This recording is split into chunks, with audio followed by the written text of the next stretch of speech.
Press Club are biased all media, newspaper, radio. To be completely blunt here, Brian, and there are plans to expand indoctrination. That's right. Well, Idahoans are also concerned. Horror shot. That line would be moving a little bit farther west. I'm like crying. Nobody wants to see dark money is influencing policy in our state. Well, that's not how this works. Well, hello there, and welcome to Nowhere to Hide. Very glad you could join me, and I've got some fun stuff to talk about today.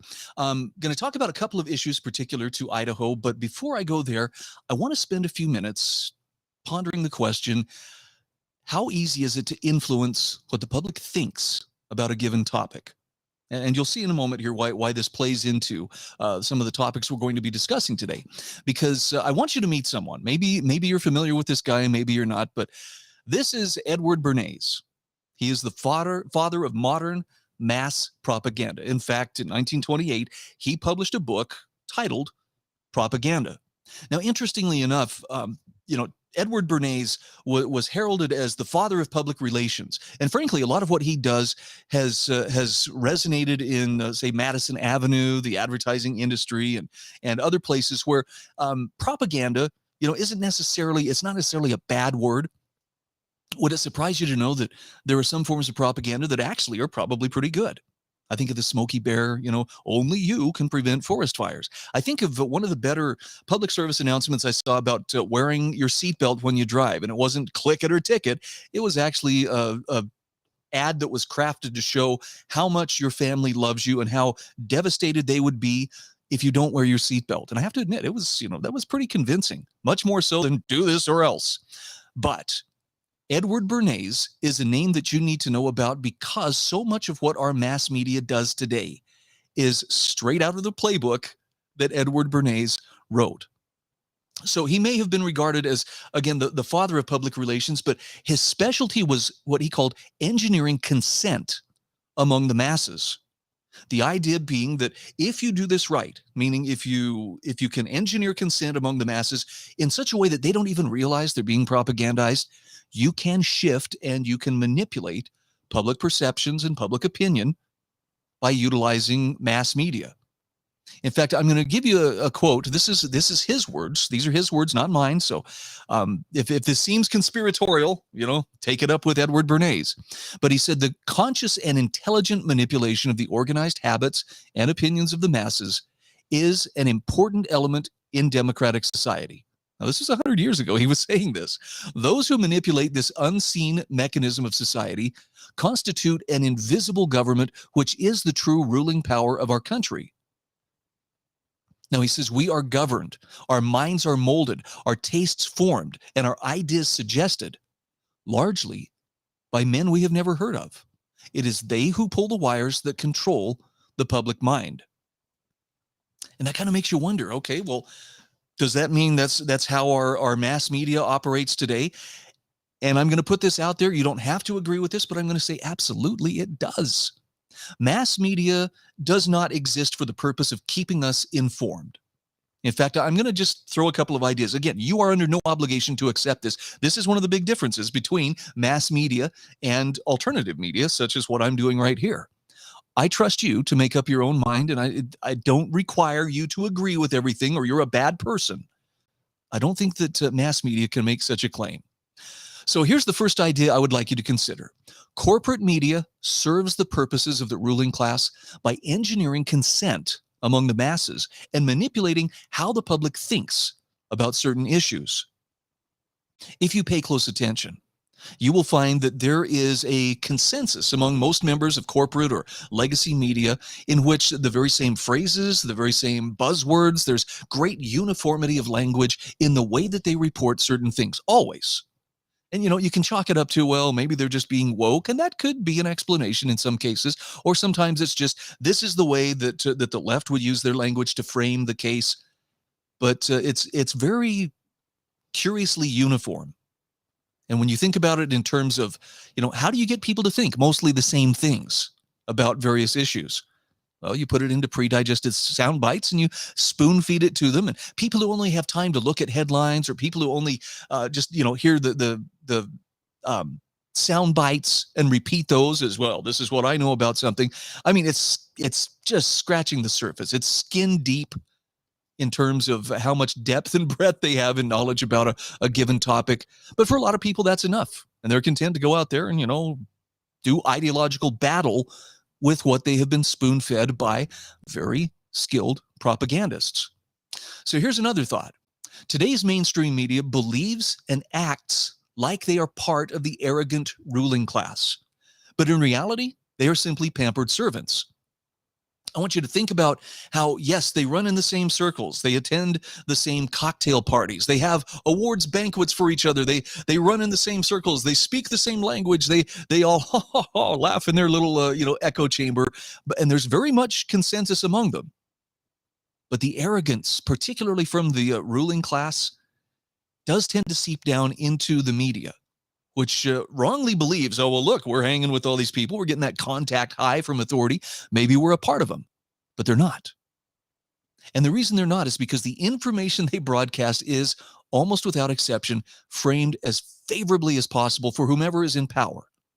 So if you want to be part of the inner circle, you want to be part of that in crowd, you got to be willing to carry water for whoever is in power. It's kind of the same principle of whoever cuts the check for the textbooks that are being purchased by a particular school or university, you better believe that those textbooks are going to be favorable in how they portray the person who's cutting the checks.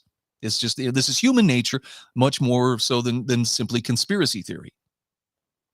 So the purpose of the press and the purpose of the media is not to inform us, but rather to keep our attention focused on the issues, the ideas, and most importantly, the narrative that best serves the ruling systems. And part of their job is to either hide the truth or obscure it or water it down. It's to keep us from getting too close to the truth and really figuring out what those people in power are doing. And the level of sophistication, the level of sophistry that is engaged here, the fact checkers and even the algorithms that are put to work trying to prevent what they call misinformation, but is actually just inconvenient truths or things that they don't want us to notice. It's pretty considerable. So there are a couple things I'd like you to consider. Legacy media is currently used to establish and enforce the boundaries of allowable opinion. How do we know this? Well, deviate from those approved or allowable opinions and just watch how quickly they circle the wagons, they demonize, they downplay any dissent from their official narrative. Oh, and they'll play the victim. And we've actually seen this in recent days with, members of IdahoPress.com and others. Wow, you're just bashing media here in Idaho. And it's not a matter of, we want to make people angry and have them, marginalize you and throw trash at you as you walk down the road. No, it's simply calling out the very slanted or incomplete narrative that's being fed to the public via these media sources. And believe it or not, that can be done without being, angry. So my goal here is not to make you mad and make you sit there shaking your fist at the television or shouting at the television or the newspaper as you're reading it. No, life is too short to spend in an enemy-driven state of mind. So don't spend time seething over the deception, but definitely recognize it for what it is. And recognize that finding truthful information, that's on you and me. Now, that doesn't mean that we can't help bring truth and light where it's needed. Okay, it's not like, well, it's every man for himself. We can and we should help each other by sharing credible information wherever possible. But we should also be willing to do our own fact-checking and due diligence on those things that genuinely matter to us. And this is a really important distinction. The way that much of the news media reports the news, you would think that whatever's going on in Washington, D.C., or perhaps, at the Idaho State House, that is the most important thing in the world. Oh, my goodness, it's the driving story of our time. Now, maybe it does affect you, or maybe it just affects you in some odd way, but whether or not that's really the most important thing or the highest priority in your life, that's a decision you need to make. So we don't need to defer to somebody else's narrative in order to understand the truth. Having said that, my goal here is not to tell you just fully reject the mainstream media. It's just understand that their job is not to inform you. It's to keep you from getting too close to inconvenient truths that might undermine your confidence in what the people in power are doing. And the evidence of this is just look at how many times that legacy media reports things in such a way that it's only favorable to whomever is in power. By the way, some great advice as far as, how do you handle that kind of deception? Well, instead of squandering all your energy on politics and personalities, which, by the way, that's kind of what drives so much of the news media. Look at what they talk about. Look at who they write about. It's all about power, policies, and personalities. We should be in the habit, though, of carefully analyzing the ruling structures themselves, especially those that are seeking power over us, and then deciding whether or not they deserve our support. Now, again, coming back to the idea, does this mean we go take it to the streets and we argue with everybody online? No, not necessarily. This is some good advice from Claire Wolf. Don't argue philosophy or issues with people who disagree with you on fundamentals. That's a waste of time. And you'll persuade no one, but you'll rile everyone, including yourself. And she asks, don't you have something better to do with your life? So I understand that even suggesting these things is going to rile some people. Those with a victim complex are going to feel like, oh my gosh, he's totally attacking and just unfairly portraying media. By the way, there may be some good people out there within the legacy media, but as a whole, as an institution, if you're counting on it to tell you what to think about the issues of our time, you are asking to be misled. And that just needs to be said. You're outsourcing your thinking to the degree that you put stock in what they are telling you. You can still learn something, and sometimes they will report truth, but notice how many times what they are reporting simply at any cost is there to favor whoever's in power. That is something that we need to be aware of, and that opens a lot of doors in terms of taking ownership of your own worldview. All right, let's dive in. Let's talk about the first outrage of the day. This is kind of an interesting one. Look at this headline. Idaho colleges don't have much freedom to move in a post-Roe climate. The Supreme Court's really done it now.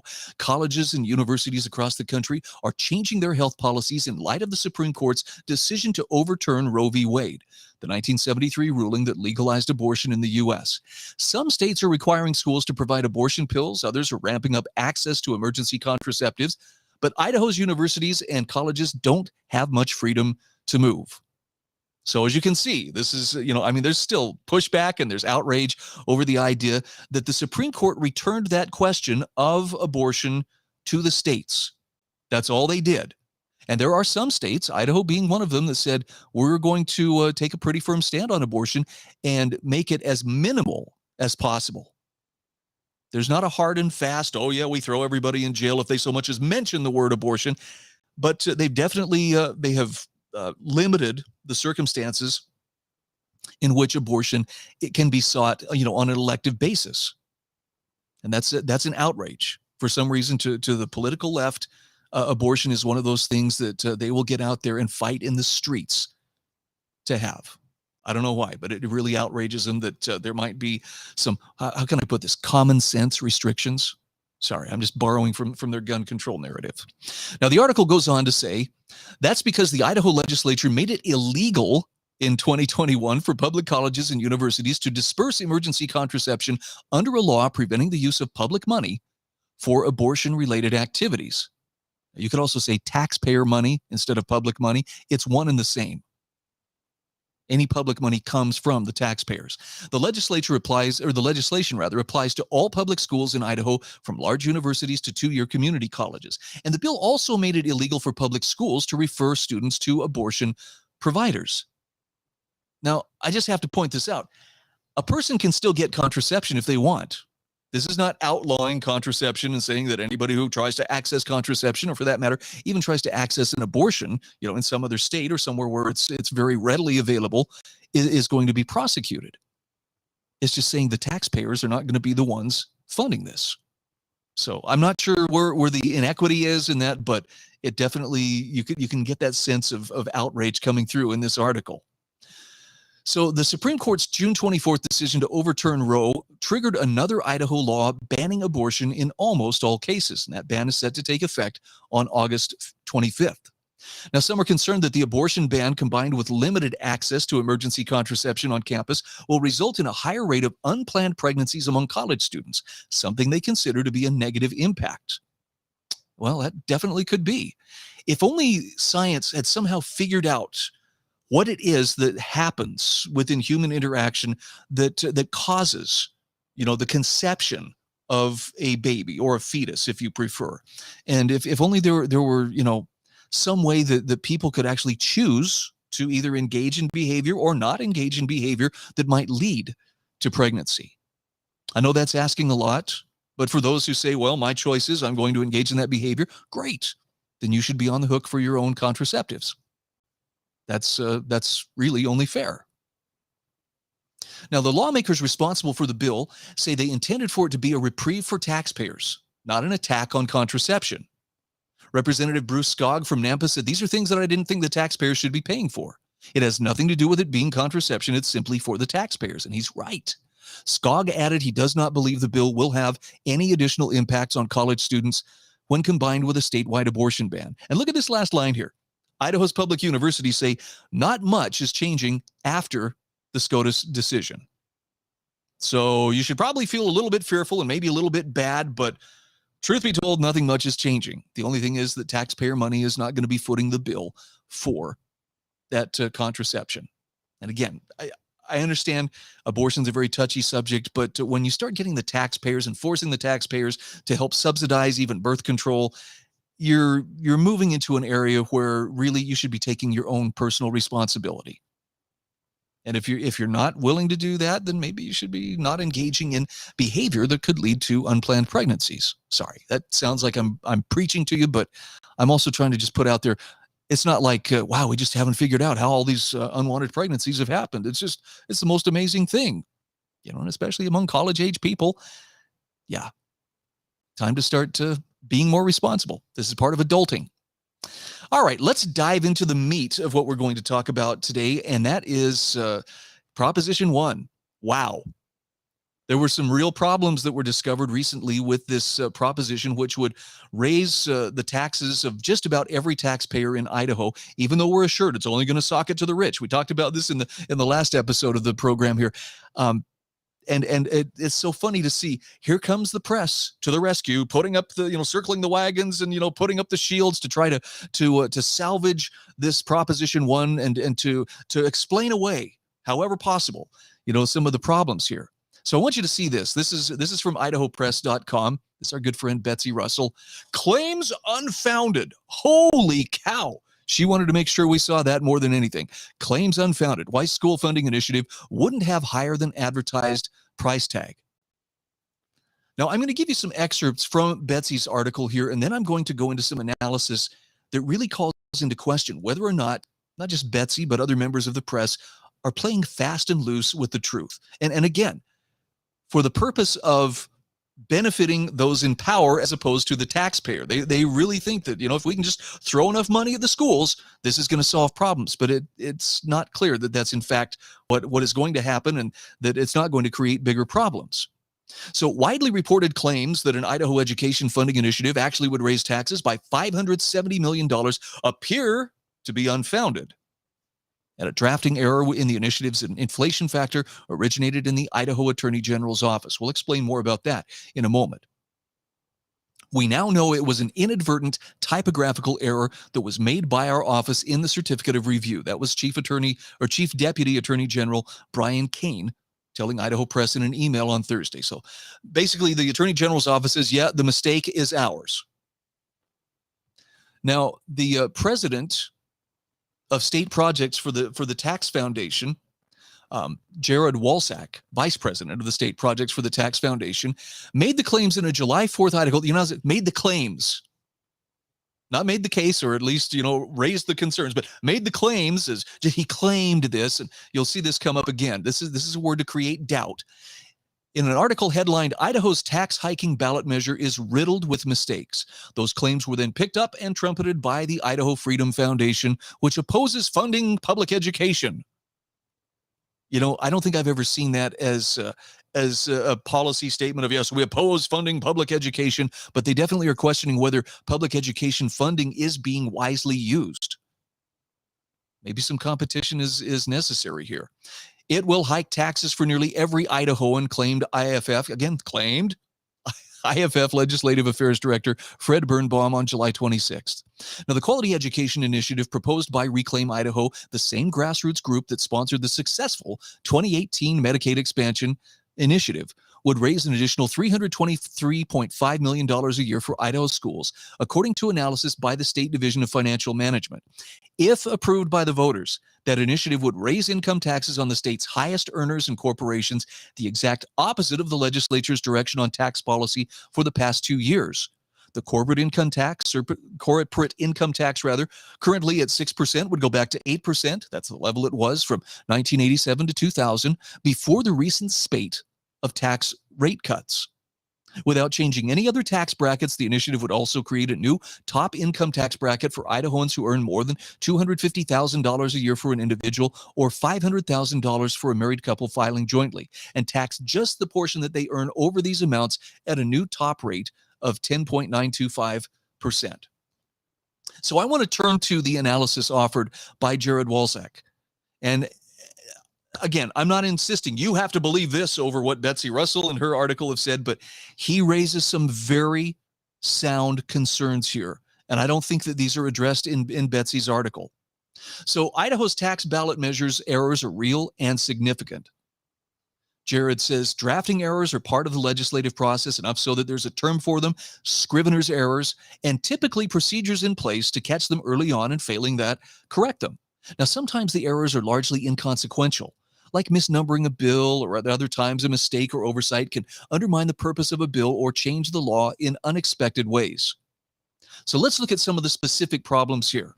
He says, at issue here is where on this spectrum an Idaho ballot measure imposing a 10.925% marginal tax rate, income tax rate on high earners falls. See, a month ago, he identified a series of issues with the ballot measure's language, which could, number one, reverse this year's across-the-board tax cuts. Number two, create a tax cliff that gets larger with every passing year. And number three, institute a reverse inflation adjustment where inflation accelerates rather than combating bracket creep.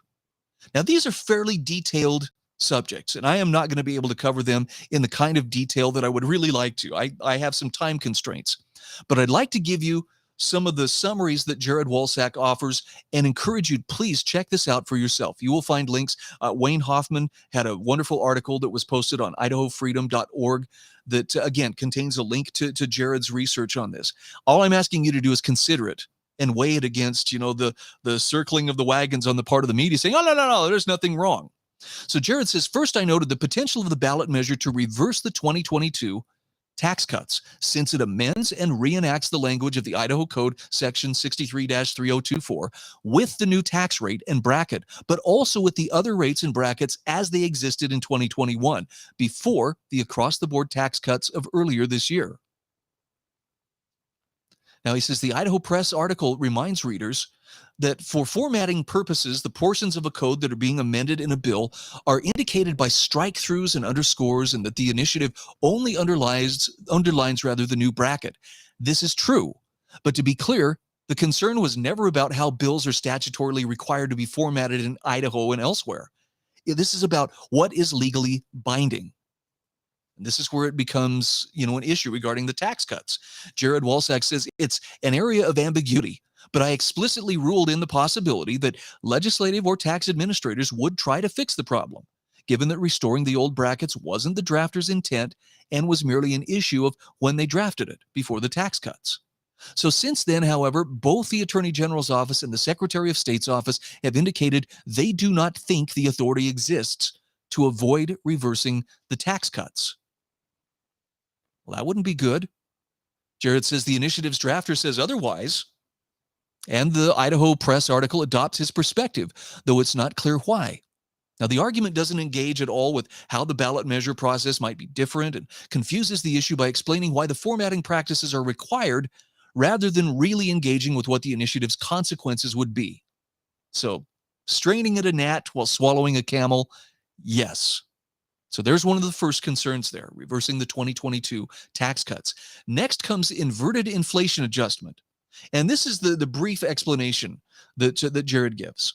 Idaho's existing income tax brackets are inflation adjusted to avoid bracket creep. The new $250,000 bracket would also be inflation adjusted, though in a way that creates what he calls a tax cliff. More on that later. But there's an extraordinary error in the language. The numerator and denominator are reversed. such that the kick-in of the new top marginal rate gets lower as inflation erodes the value of the dollar rather than higher. And here he explains why that matters. During a review process in which the Attorney General's office provides non-binding recommendations for adjustments to the measure's language, their office inadvertently flipped them while tweaking surrounding text. Now, he says that error is troubling, but it's also unfortunate that the initiative's supporters didn't catch the error when they decided to adopt the new language. But the unfortunate way the error developed is also immaterial. It's still what the language says, and it's still what people will be voting on. Inverting an inflation indexing provision is not like misnumbering a list. This is substantive. It's not something that those charged with codifying or applying the law can easily change or ignore. And unfortunately, the Idaho Press article dispenses with the concern about this major error, one that will ultimately mean that a 10.925% tax rate on high earners will fall upon a larger share of Idaho taxpayers with each passing year, by focusing on who's to blame without addressing the core concern about the policy implications. Next, there's the tax cliff. Idaho's existing tax brackets are indexed using a 1998 tax or base year rather. Conventionally, if making changes, including adding additional brackets, they would either all continue to be indexed based on the original base year, or the existing brackets would be updated so that they can be indexed against a new base year. But the ballot measure fails to do this, instead indexing the $250,000 bracket rather on a 2024 base year while maintaining the 1998 base year for prior brackets. Here's the problem with that. Under the new law, Idaho residents with more than $250,000 in taxable income would owe $16,097 plus 10.925% on amounts above $250,000. And therein lies the problem. Because the existing brackets are based on a prior base year, the amount owed on that first $250,000 is less than $16,097. The calculation is as if there were never any inflation adjustments. Furthermore, Jared Walsh says this creates a tax cliff of $90 on its own, which the ballot measure sponsors seem to acknowledge and dismiss as unimportant, while saying that the base year choice was intentional. But both the article and the initiative's sponsors fail to notice that the way that the tax cliff is exacerbated by other errors. More importantly, he says, the $16,097 in liability is based on pre-2022 tax cut figures. So if the drafters prevailed and the old text wasn't reinstated, that is, the new tax cuts remain in place, then $16,097 would not be $90, but $1,319 more than what's owed on the first $250,000 in taxable income. Now, by proponents' own arguments, which presuppose that the 2022 tax cuts stay in place, the tax cliff is $1,319, yet the Idaho Press reports the potential difference about $90. Now, that can only be right if the drafters are wrong and everyone is getting a tax increase under the measure. So these are major concerns, says Jared Walsack, and nothing in the Idaho Press article warrants the bold conclusion that the claims are unfounded. He says drafters seem to be arguing that, number one, these aren't errors. Number two, perhaps they are errors, but someone can fix them administratively. And number three, if they can't be fixed administratively, then the legislature can simply adopt a new law reversing part of the newly adopted ballot measure. But his point is Idaho's tax increase measure is quite possibly the most error-ridden tax ballot measure he's ever seen. And proponents' arguments don't do much to allay these concerns. Again, I would encourage you, read his analysis and see for yourself. You may still disagree, but at least you will have done your due diligence, and I think you'd be wise to get a second opinion and not just take the advice of completely unfounded, that's being told by members of the media. One final thought here as we wrap things up here. This is just a headline from CTV News out of Canada. Conspiracy theorists keep getting things right. Experts say that's dangerous. And look at this. Look at the sub-headline down here. Movements like the Freedom Convoy are fueled by conspiracy theories, and when those theories are correct, it legitimizes them. How dare they be right? How dare these conspiracy theorists and these outside-the-box thinkers be able to go out there and just purport to say something that falls outside the boundaries of allowable opinion? Well, it's time to stop apologizing for thinking outside the box. It's time to stop apologizing for seeking a second opinion. And you don't have to take my word for anything. I'm encouraging you, don't take anything at face value. Question all of it. You're not going to get, I mean, look, I can always be wrong. I have to allow for that possibility. And if I'm wrong, I will mea culpa and try to correct it. Why don't we get that same kind of consideration from our friends in the legacy media? Somehow I have a sense that infallibility has become a part of their mindset, and they really don't like it when people question what they're telling us. But if you really want to have a grip on reality, you got to be willing to question it, and you've got to be willing to be your own fact checker. It's really not that hard. Don't let anybody buffalo you into thinking that it's so difficult that only true professionals and experts can tell you what you should think about this. And where it affects your pocketbook, or whether it affects your world, yeah, you have a duty to sort these kind of things out for yourself. I'm Brian Hyde, and this is Nowhere to Hide. Are biased, the Idaho Press Club are biased, all media, newspaper, radio. To be completely blunt here, Brian, and there are plans to expand indoctrination. That's right. Idahoans are also concerned. Horror shot. That line would be moving a little bit farther west. I'm like crying. Nobody wants to see Dark money is influencing